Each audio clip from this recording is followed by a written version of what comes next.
That's the name the nurses whispered when I opened my eyes in the small, pale hospital room. My head felt heavy, and the buzzing overhead light flickered like it was trying to stay alive.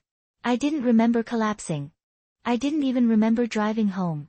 The only thing I remembered was my toddler, Ivy, waiting on the porch in her little yellow dress, clutching the birthday card she had colored herself. And then everything went black. But nothing prepared me for what came next. Because the moment I woke up, my phone was buzzing over and over. I thought it was my mom checking in, maybe calling to ask if Ivy cut her cake.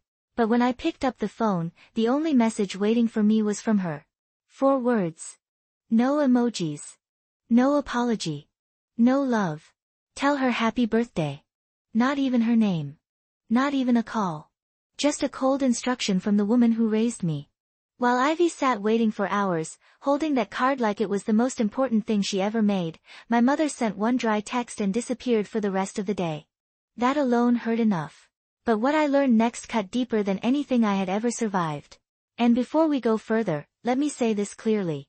If you have ever had a parent choose silence over love, or convenience over compassion, then you know exactly what this story feels like. And if you want more real stories that speak to people like us, subscribe to Revenge Reloaded right now so you never miss the next chapter. The smell of disinfectant filled the room as I tried to piece together what happened. A nurse named Clara checked my vitals and asked if I remembered collapsing. I shook my head. She said I had been found unconscious in the parking lot outside my apartment. She said Ivy had been with me, crying so hard she could barely breathe. A kind neighbor picked her up and held her until the ambulance arrived. I closed my eyes at the thought of it, my chest tightening. Ivy must have been terrified. Her birthday had already been ruined, and now she had to watch her mother pass out on the pavement. When Clara left the room, I finally opened my phone again. And that was when I saw it. A new post from my sister, posted right at the time I was being taken to the hospital. A smiling family selfie. Balloons in the background. A barbecue grill. Kids running in the yard. My mother and father are holding plates of cake. My sister with her arm around her husband. And the caption that made my hands go cold. Family day without the drama. The room felt smaller. The beeping machines suddenly felt louder. Because while my child sat waiting at the window for grandparents who never showed up, while I fainted alone in a parking lot, my entire family was smiling on Facebook, celebrating the exact thing I had tried so hard to give them. A day together. But without me. Without Ivy. Without a second thought. Family day without the drama. I was the drama. I stared at the screen until the letters blurred. My mother had ignored Ivy's birthday. My sister had posted a celebration like nothing was wrong. My father hadn't even checked if I was alive. And they all did it together. Happily. A nurse walked in and asked if I wanted water, and I couldn't even speak. Because I remembered Ivy looking up at me earlier, asking, "Do you think Nana is coming?" And I told her maybe. Just maybe. I believed my own lie because parents aren't supposed to forget their grandchildren. They aren't supposed to choose a party over a child who waited all day for them. The doctor came in shortly after and said the collapse was from exhaustion. Stress. Overwork. A body pushed past its limit. Maybe it was the missed meals. Maybe it was the double shifts. Maybe it was the weeks of trying to hold everything together while raising Ivy alone. But deep down, I knew the real reason. The kind of heartbreak that doesn't kill you, but burns something inside you until you can't think or breathe normally anymore. My mother didn't forget Ivy's birthday. She chose not to show up. I sat there in silence, for hooked into my arm, the cold hospital air. Creeping under my skin, realizing that something in me had been breaking for years. And my family knew exactly where the cracks were. I had spent years keeping the peace. Paying the bills they fell behind on. Bringing groceries when my mom said she was busy. Transferring money when my sister claimed her kids needed help. Every time I said yes, I felt a little smaller. Every time they took, they expected more.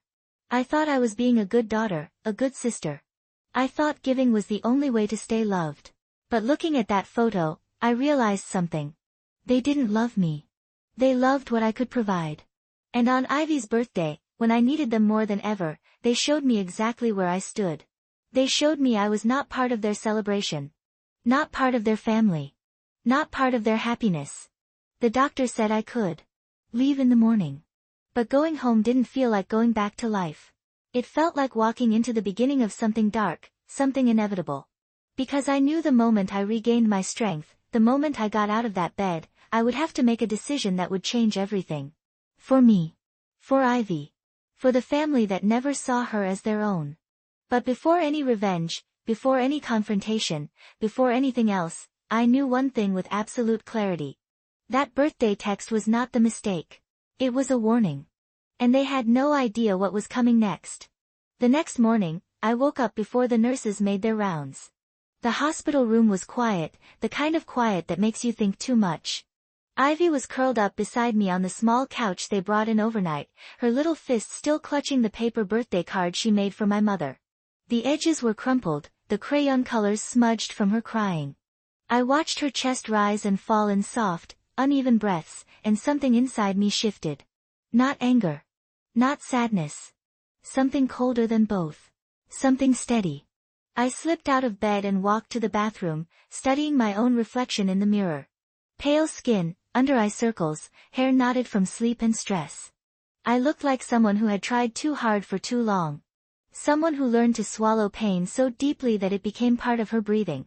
I splashed water on my face and tried to shake it off, but the echo of last night's realization kept repeating in my mind. They chose a party over us. They celebrated without a second thought. When Ivy woke up, she sat up slowly and rubbed her eyes. "Mommy," she whispered, "is Nana coming today?" I felt my throat tighten. I knelt in front of her, brushing her hair back gently. "Sweetheart," I said quietly, "Nana didn't come yesterday." She looked confused, tilting her head a little. "But she sent a message," she said. "She said happy birthday." I swallowed hard. "She did. But she didn't come." Ivy blinked, processing it in her small, fragile way. Then she nodded once, slowly, and said, "Okay." That was all.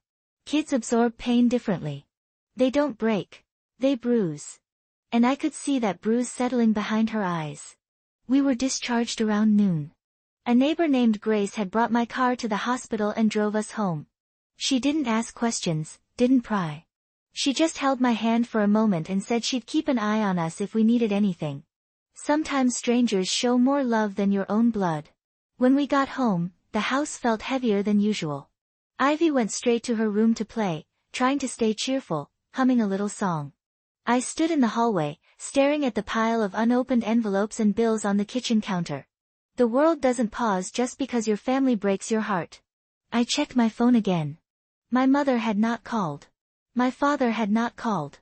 My sister's Facebook post had 300 likes. All comments from relatives, church friends, neighbors. "Look at you. What a beautiful family. You two deserve this. No drama. Just love." I started laughing softly, the kind of tired laugh you hear from someone who has nothing left to give. They deserved it. I didn't, apparently. A message popped up right then. My sister. Not an apology. Not a check-in. Just a short, careless text. "Mom said you got yourself all worked up yesterday. Hope you're calm today. We have a lot going on. We're hosting again tonight. You can come if you don't bring problems." I stared at the phone. The kind of stare where the world narrows into a small, sharp point. Problems. That was their word for me now. I was a problem because I expected them to love Ivy. I was a problem because I asked for basic respect. I was a problem because I didn't collapse quietly enough. For a few minutes, I didn't move. Then I walked to the kitchen and finally opened the bank app one had been avoiding. There it was. The weekly transfer I sent my parents every Friday. $600. A habit formed from guilt and fear and survival. Money that kept their lights on while mine flickered. Money that kept their fridge full while mine was half empty. Money that made them comfortable enough to forget we existed. I stared at that scheduled transfer for a long time, my thumb hovering over the cancel button. Then I pressed it. The screen flashed. Transfer canceled. No confirmation message asking if I was sure. No warning about consequences. Just a simple cancellation. And with it, the end of years of financial obedience. The air felt different after that. I didn't realize how heavy that habit had been until it dropped away. I canceled the second transfer. Then the third. Every little automatic payment that tied me to them vanished. It was like cutting invisible strings one by one, letting my mind breathe for the first time in years. When I finished, I sat down at the table and exhaled a long, shaky breath. Freedom has a strange sound. It isn't loud. It's a soft click inside you. A door unlocking. By evening, Ivy was drawing on the living room floor, humming again. I made dinner, something simple, pasta with butter and garlic. She ate quietly. Then she asked if she could blow out her candle again. I placed one small candle on a leftover cupcake and lit it. She smiled and whispered her wish before blowing it out. I didn't ask what it was. Sometimes wishes are private because they hurt too much to say out loud. That night, after tucking her in, I walked to the living room and sat on the couch. My phone buzzed again. Another post from my sister. Another picture. Another caption. Another reminder that they were celebrating without us. I didn't click it this time. I didn't want to give their happiness more space inside my hurt. Instead, I opened a new note on my phone. A blank one. I typed the date. Then I wrote one simple sentence. Today is the day I stopped begging for family. I read it twice, then added a second line. Today is the day they lost the right to call themselves mine. When I closed the note, something inside me settled. A small, quiet certainty. A starting point for what needed to happen next. But before I could plan anything, before I could process all the hurt, something unexpected happened. My phone buzzed again. It was from a number I didn't recognize. At first, I thought it was spam. But then I opened it. Hannah, this is your Aunt Karen. We need to talk. It is about your mother. She told the whole family something last night. And I think you deserve to know what she said. I froze. My heart began beating louder than the hum of the refrigerator. I stared at her message, feeling the room tilt slightly, the shadows shifting. My mother had said something behind my back. Something big enough that Karen felt the need to warn me. Something important. Something damaging. Something that would change the way I saw everything. I typed back slowly. What did she say? Her answer came seconds later. And when I read it, I felt something inside me go still, cold, like a flame being pinched out.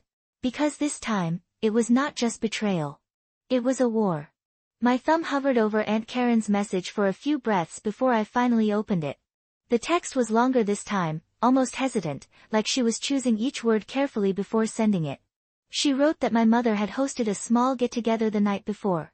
She said aunts, cousins, and a few close family friends were all there, laughing and catching up, the usual warm scene people imagine when they talk about family gatherings. Except this time, it wasn't warm at all. At least, not once my mother started talking. Karen explained that someone asked where I was, why I hadn't shown up recently, why I hadn't brought Ivy around.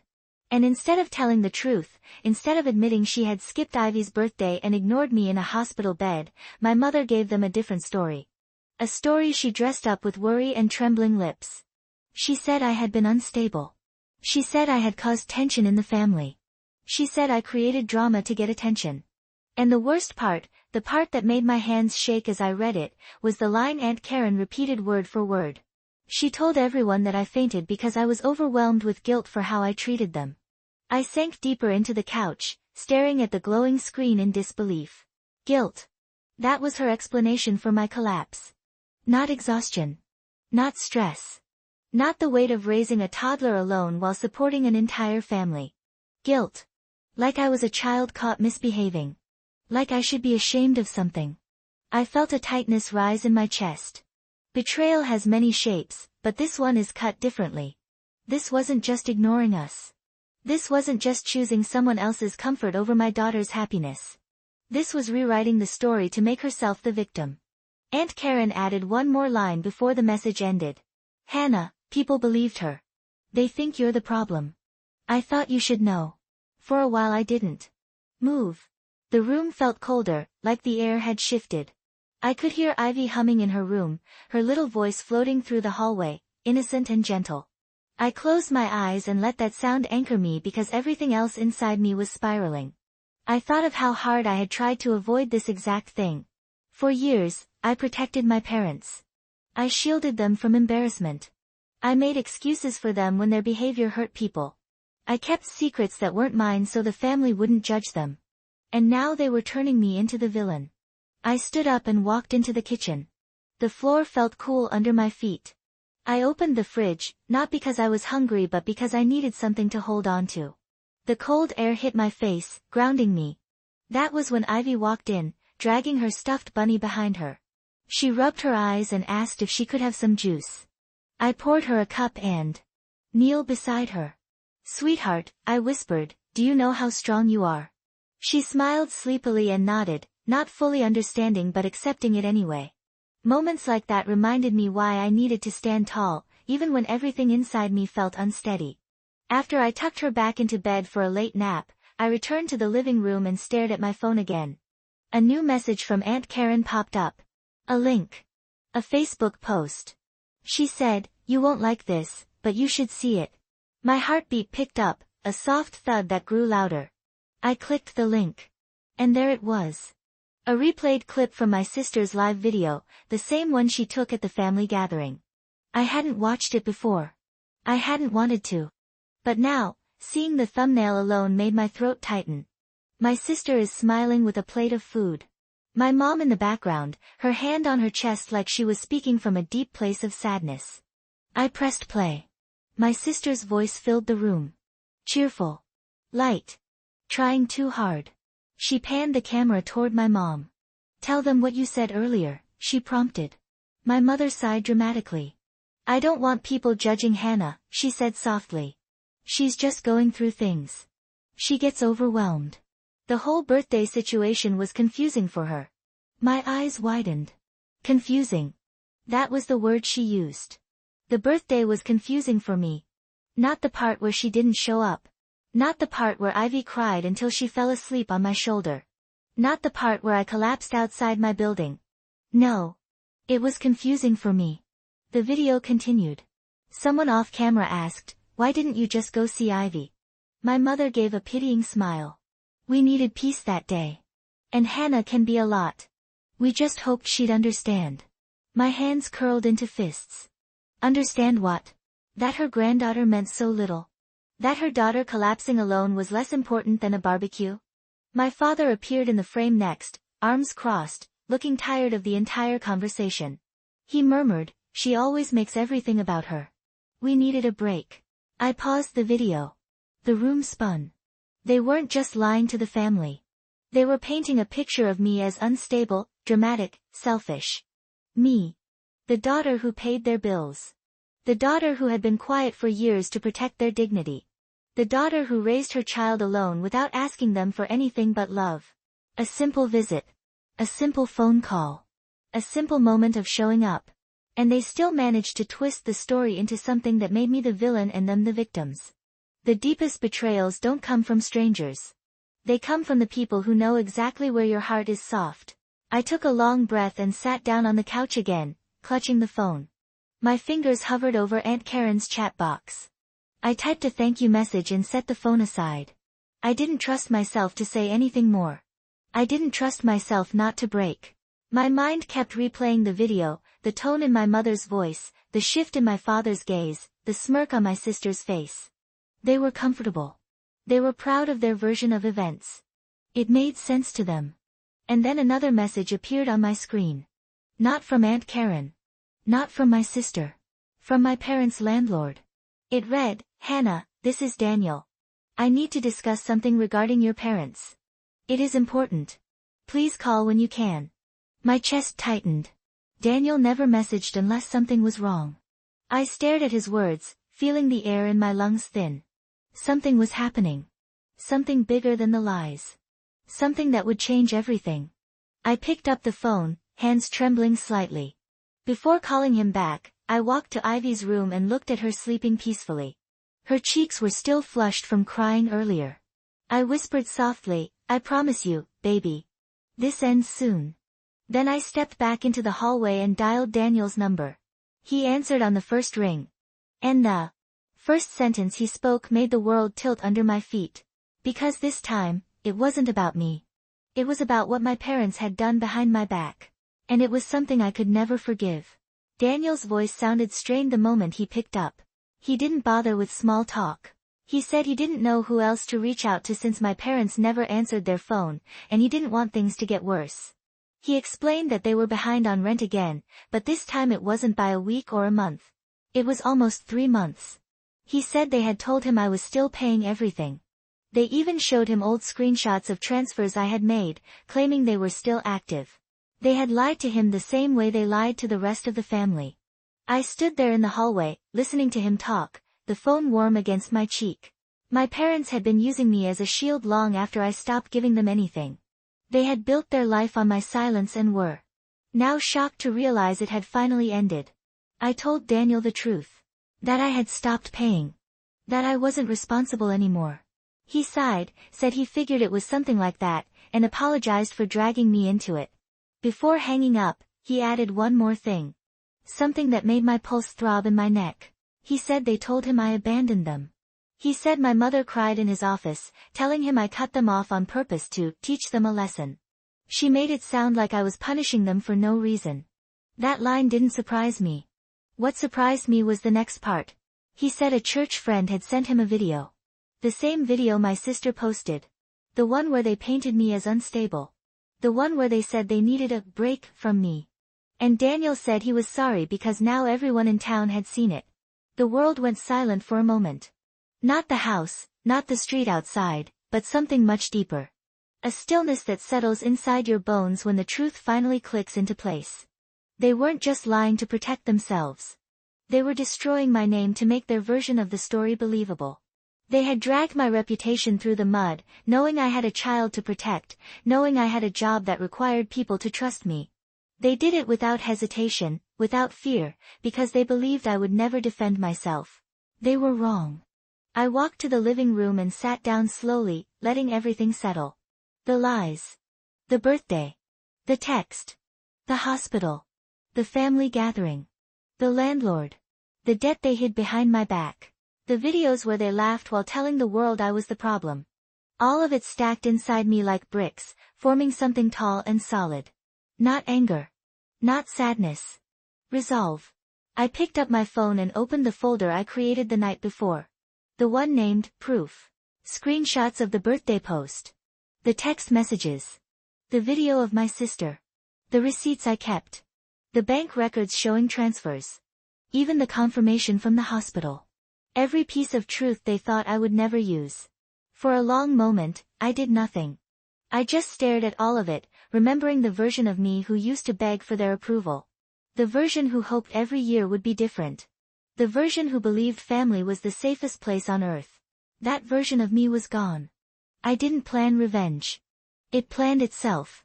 Truth has a way of spilling out when you stop holding it in. It started with a message to Aunt Karen. Not angry. Not dramatic. Just simple. Here is what really happened. I sent her the proof. All of it. She called me almost immediately. Her voice shook with anger, not at me, but at them. She said she knew something felt off yesterday, but she never imagined it was this twisted. She said she was sick of them playing the victims. Sick of them manipulating everyone. And she wasn't alone. She said several relatives had already started questioning their story because none of it added up. Then she said she wanted permission to share the truth with the family. I hesitated. Not because I feared the fallout. But because part of me still wondered if exposing them was too harsh. Maybe I should let it all fade quietly. But then I thought of Ivy. Sitting alone with her birthday card. Waiting for people who never came. People who chose a barbecue over her smile. People who mocked her mother online. People who erased both of us so easily. I said yes. Within hours, everything changed. Karen shared the screenshots. She shared the video of them lying. She shared the receipts proving they used me. She shared the texts. She shared the truth. And the truth traveled fast. Faster than my mother ever expected. Faster than she could control. I didn't have to lift a finger. I didn't have to argue or defend myself. The truth did the work for me. By evening, my phone buzzed non-stop. Not with messages from my parents, but with messages from relatives, cousins, neighbors. Apologies. Shock. Disgust, people saying they couldn't believe my parents would do this. People saying Ivy deserved better. People saying I deserved better. It didn't fix everything, but it did something surprising. It gave me back my name. When my phone finally stopped vibrating, there was one more message waiting. One from my mother. Not long. Not emotional. Just one line. We need to talk. I stared at it for a long time. I didn't feel fear. I didn't feel guilt. Just a steady, quiet clarity. I wrote back one sentence. There is nothing left to talk about. Then I blocked her number. I blocked my father. I blocked my sister. I blocked the entire pattern of pain I had been trained to accept. And when I turned off the phone, I felt something lift. A weight I had carried since childhood. That night, I carried Ivy to bed and tucked her in gently. She blinked up at me and asked if I was okay. I kissed her forehead and whispered, "We're both okay." For the first time in a long time, it was true. I turned off the lights and stood in the doorway, watching her sleep. The house was quiet, but it didn't feel empty. It felt like the beginning of something new. Something safe. Something honest. Because family isn't who shares your blood. It's who doesn't punish you for having a heart. And as I walked back to the living room, I knew one thing with absolute certainty. My parents had built their comfort on my silence. Now, they would have to live with the consequences of my truth. Before I went to bed, I looked at the folder of proof one last time and whispered to myself, this time, they taught the wrong daughter to stay quiet. Then I turned off the screen, shut the door behind me, and let the night swallow the last of who I used to be. And if you've ever been betrayed by the people you once loved the most, make sure you subscribe to Revenge Reloaded, because your story deserves to be heard too.